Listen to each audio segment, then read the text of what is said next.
Специална новогодишна екскурзионна програма на Emerald и Old Egypt в Шарм ел Шейх.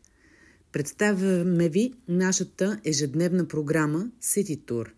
Ще посетите площадът на мира, джамия и църква, за да се запознаете както с историята на Шарм ел Шейх, така и с историята на Египет, от една от първите християнски държави до съвременният и ислямски облик. Ще имате възможност да закупите символи на Египет – масла, парфюми, ориенталски сладки, пирамиди и множество други сувенири. Чрез тях ще занесете част от Египет в дома си. Екскурзията завършва с вечеря в рибен ресторант от веригата Фарес. Там ще се насладите на богато рибно меню и морски дарове, приготвени в ориенталски стил. Програмата се води на български от представител на Emerald.